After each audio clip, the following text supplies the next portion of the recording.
crisis in Ukraine is getting close to the point of no return. Is this the beginning of a civil war there? The violence indicates it's getting there. 67 people killed in the past 3 days, including 13 police officers. Just on Thursday, 39 people to have been killed. What forces are at play pushing this violence? Is there a coup attempt? Why and how did some of the protesters gain their arms? The European Union foreign ministers have agreed to impose sanctions on Ukrainian individuals suspected of violence against anti-government protesters, with Russia calling it blackmail, sending in a mediator. Is all of this over joining the EU, or is it about pulling Ukraine out of Russia's sphere? Is Ukraine the US-Russia Cold War chessboard? Lots of questions to be discussed in this edition of the debate.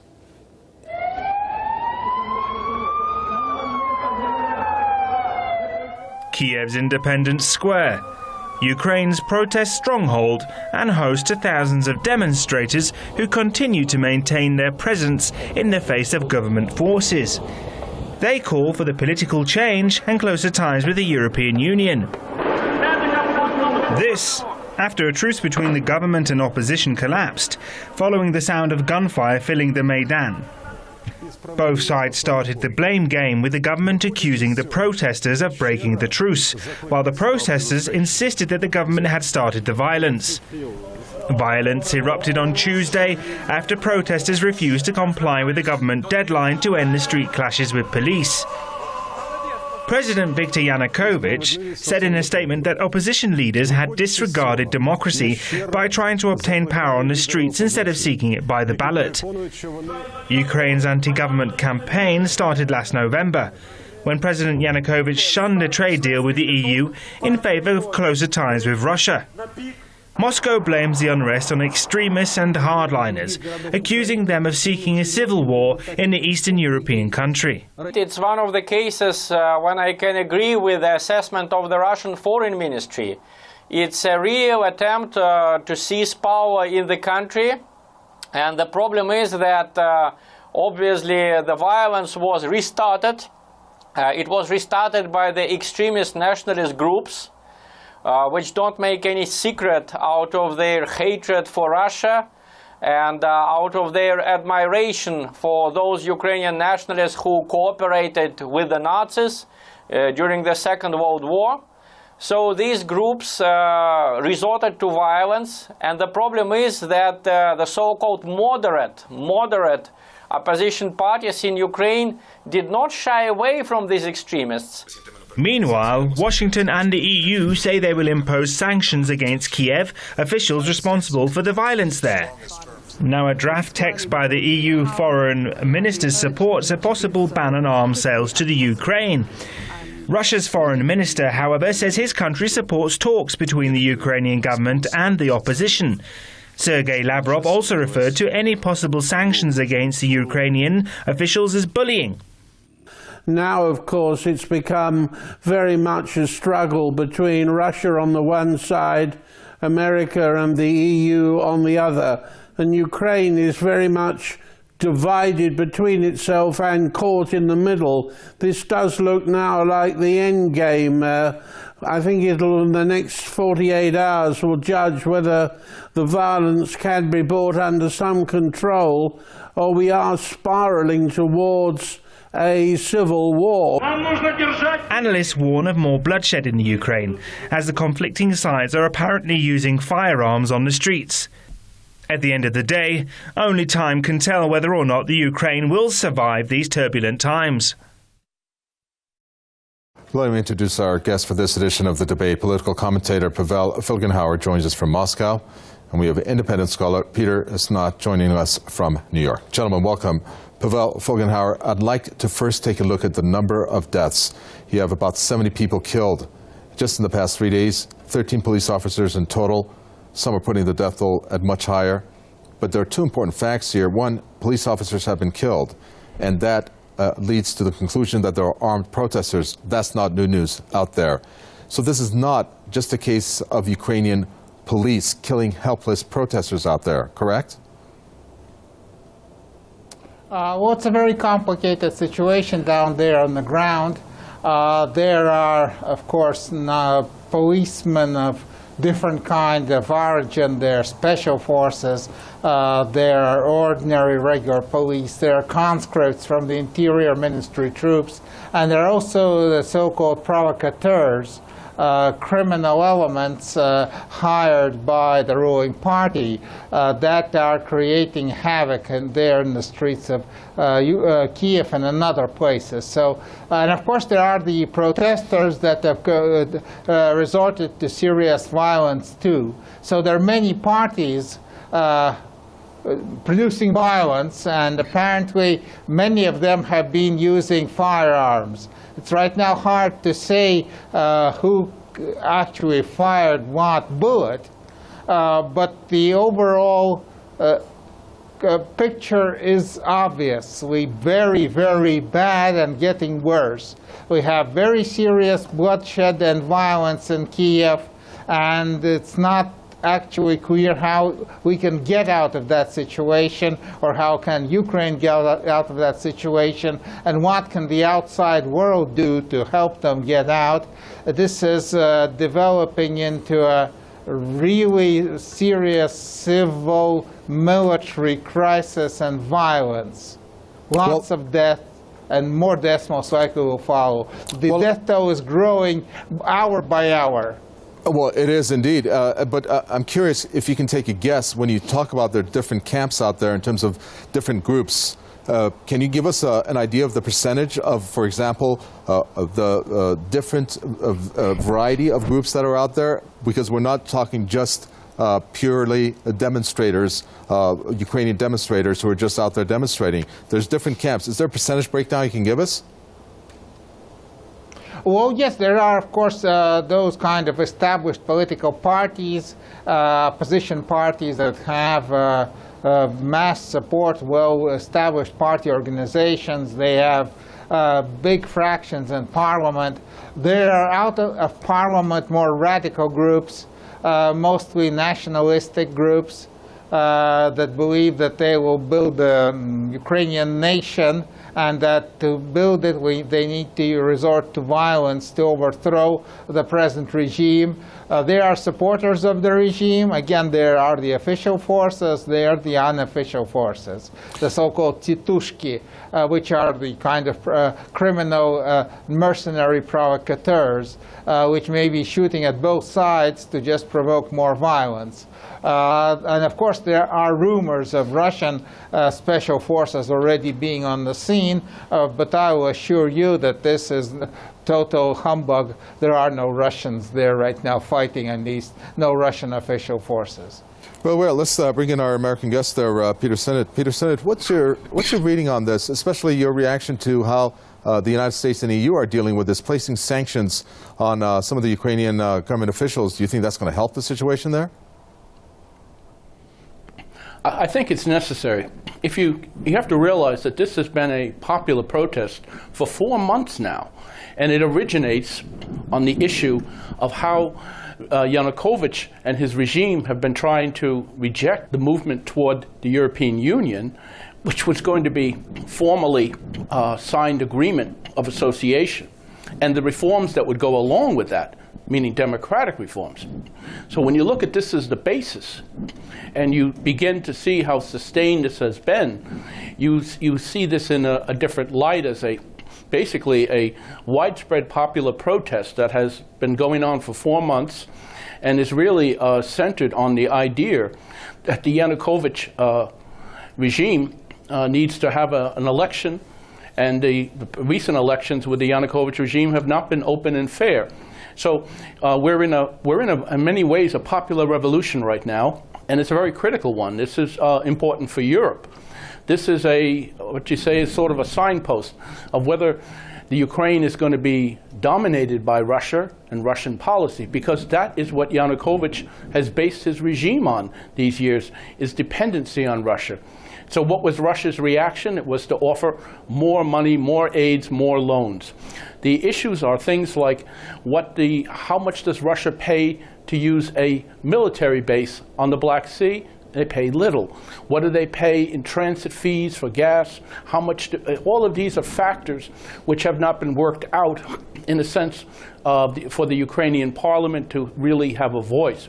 I think the parliament at this point is breaking apart.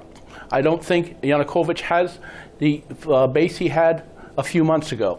So this is why the popular protests are trying to bring the regime down, or bring the regime to a point where they will have elections that will be free and fair.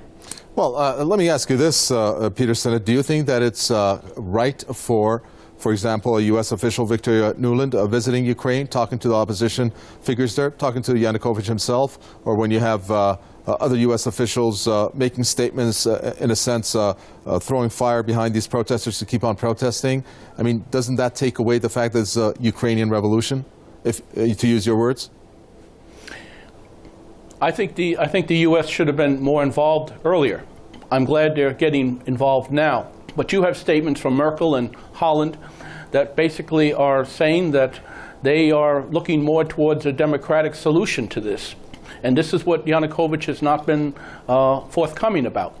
So I think if we start to look at what happened in Lvov, this is a key element. This is where the protesters found the troops and the garrisons and the police surrendering and giving their arms to them. So once that happened, you were really in the beginning of a popular revolution. And the situation, it was very well described by a few minutes ago when he said that there are so many different elements of militia involved in this on the Ukrainian government side. So the violence, it comes from certain sectors. Now, if we look at the far right, if you remove them from the scene, you would still have a very large protest. So I really think this is a much more mainstream protest. Well, wait a minute. And I didn't understand that. Elements in it. That conclusion that you made from Pavel Felgenhauer is not what I understood. But Pavel Felgenhauer, you didn't say that there's extremist groups coming out from the governments. I believe that you said that there are extremist groups that are out there. No, there are the so-called titushki, as they're known in Ukraine, which are kind of criminal elements for the hire, which act as provocateurs. At least there have been serious accusations that they're active, and apparently they are active. So they are an additional, totally unpredictable factor in it, because they can create provocations. They can even shoot on police sometimes, maybe, to create havoc. And so this is a very, very complicated situation. And of course, those in the West who say that Viktor Yanukovych is a pro-Russian stooge, it's not really so. He's not totally a Russian stooge. At least many in Moscow don't like him or don't trust him. And he's very corrupt. So let me jump in here, Pavel. I'm sorry, Pavel Felgenhauer. When you say he's not totally pro-Russian, so what are you saying? He's 70% pro-Russian, 50% pro-Russian, half-half? I mean, break that down for us. Well, I mean, Yanukovych is pro-Yanukovych. And his corrupt regime has created this mass protest. Indeed, because people are fed up with the corruption, with the corrupt police knocking down small businessmen or actually ordinary people for bribes. This society and this regime is a very rotten regime. And Yanukovych right now has some support from Moscow, but it's the support simply because he is kind of, from our point of view, the best of the worst. But no one really trusts him, and everyone, it's quite understood in Moscow that he is not the best person to lead Ukraine, and that he is very much responsible for what's happening right now, for this bloodbath that is happening in Ukraine. Well, let's look here, Peter Sinnott, at some of the statements coming from Russia, but not recent one. I'd like to go back to what Russian President Vladimir Putin said, I believe, when he was in Yerevan. And I'm asking you, I'm going to say this because I want to ask from you, how far is Russia going to go to keep Ukraine? Vladimir Putin came out and said that the West has lost in Ukraine, and meanwhile accused the West of smuggling arms, narcotics, counterfeit currency, and trained fighters to overthrow Yanukovych and his government. Do you agree with that? No, I don't. I think that this is a situation where, if we look in the last few hours and last few days, Putin's approach was first to throw a lot of money, a huge loan to the Yanukovych regime. Now they've backed away from that, saying that they want a spokesman of Putin saying they don't want to throw money into the air. So I think if we keep in mind that one of the bases of this revolution was the attempt for Russia to build its own sort of union, economic union of trading conditions with Belarus, Ukraine, Kazakhstan, Kyrgyzstan, and so on, as a way of basically having an alternative to the European Union. If we go back to that point, this then becomes something that is not so much about being against Russia, but trying to put Ukraine into the European sphere. And I see this as the real basis of the protest. The regime is very corrupt, and it has, in many ways, those that surround Yanukovych have looted the country. And that is why this is a popular revolution, I believe. And I believe the idea that it's simply between Russia and the West is not really accurate. This is the Ukraine's own social revolution right now, political revolution. It's not Russia's. Russia will not be able to play a significant role. There are certain elements that are of the Ukrainian state which are very, they're Spetsnaz and all these sorts of special forces. Well, they've already been deployed. Okay. But when you have the Ukrainian army elements surrendering, it says it's a popular revolution. Very well. Well, tonight, unlike other nights, if I'm looking down this list correctly, we're going to take a quick time out. Usually we run with 3 viewer comments, but I'm counting 1, 2, 3, 4, 5, 6 of them. Since in case there were so many of them, let's take a listen to some of them as posted on our Facebook page. Ukraine is the new subject of regime change. Another Western regime change plot. Only Ukraine military can fix this problem. The best thing Yanukovych could do, given his decision to break up the protests, would be to announce his resignation to pave the way for early presidential elections. Otherwise, he risks similar fate that befell his Egyptian counterpart, that is Hosni Mubarak.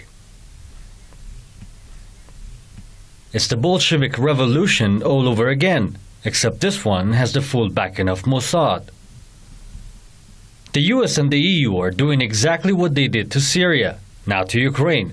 These 3,000 armed radicals do not represent 40 million Ukrainians. Another US-sponsored fake revolt.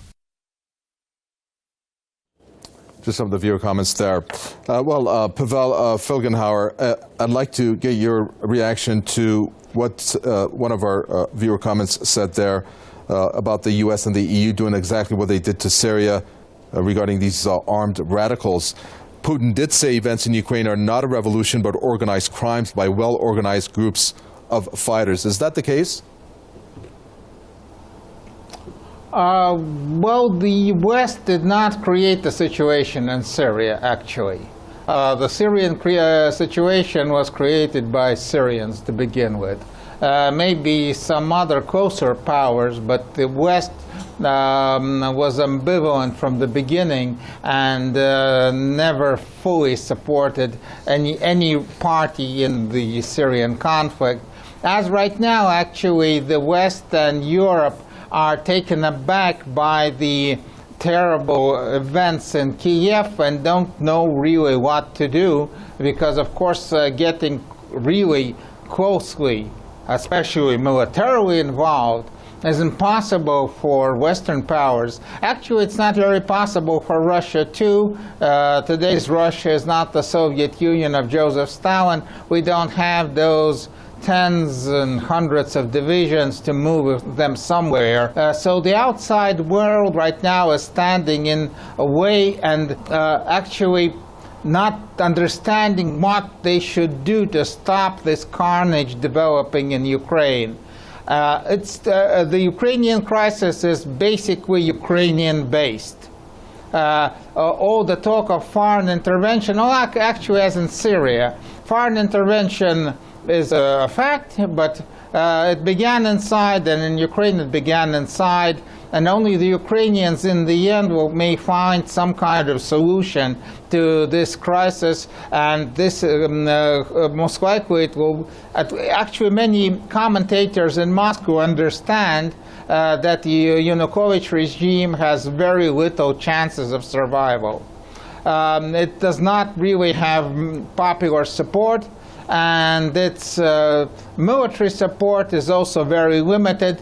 They can't control properly the capital, and especially they can't control the entire country. So Ukraine will most likely move forward, but to a situation of most likely serious further crisis and strife and maybe even bloodshed. Well, there's a big problem here, Peter Sinnott, because I'd like to use this example. Dmitry Yarosh, he's a leader of this far-right militant group by the name of Pravi Sector. Now, he has said that he's ready for an armed struggle. He actually has said that he has amassed a lethal arsenal of weapons, enough to defend all of Ukraine. But at the same time, at least it appears on the surface, he's not aligned with the opposition. The opposition doesn't mind, obviously, this armed fight that he's putting up against the government of Yanukovych. That's their common goal. But they don't see eye to eye politically. So they're not going to, since they're involved, they're not going to just give up their armed struggle were Yanukovych to be replaced. So doesn't that make it for a complex situation? Shouldn't this situation be diffused right away? It is a complex situation, and I'm not sure the other opposition are backing him at all now. I would expect formal statements disavowing any alliance with him. I think his forces are much smaller. He claims very large everything. He claims a large arsenal. He claims large forces. I doubt that. I think that this is because there are many intellectual elements. There are very many economic representatives. There is a very broad base in this Ukrainian revolution. And his is just a small faction, and it cannot survive any kind of democratic vote. So they are making a big noise now, but their role is actually small. And I believe quite seriously that because this is a broad-based revolution, he and his supporters will not be popularly elected and will not have support from the other opposition parties, even in this time of crisis. Very well. Unfortunately, going to have to leave it there. Thank you very much. Political commentator Pavel Felgenhauer spoke to us from Moscow, and you were just listening to Peter Sinnott, who's an independent scholar, talking to us from New York. Any questions or comments, do send them to newsroom@presstv.ir. Repeat of the program, also on our website, allthews.presstv.com. From me, Tahuaye, and the entire team in the capital, Tehran, it's goodbye.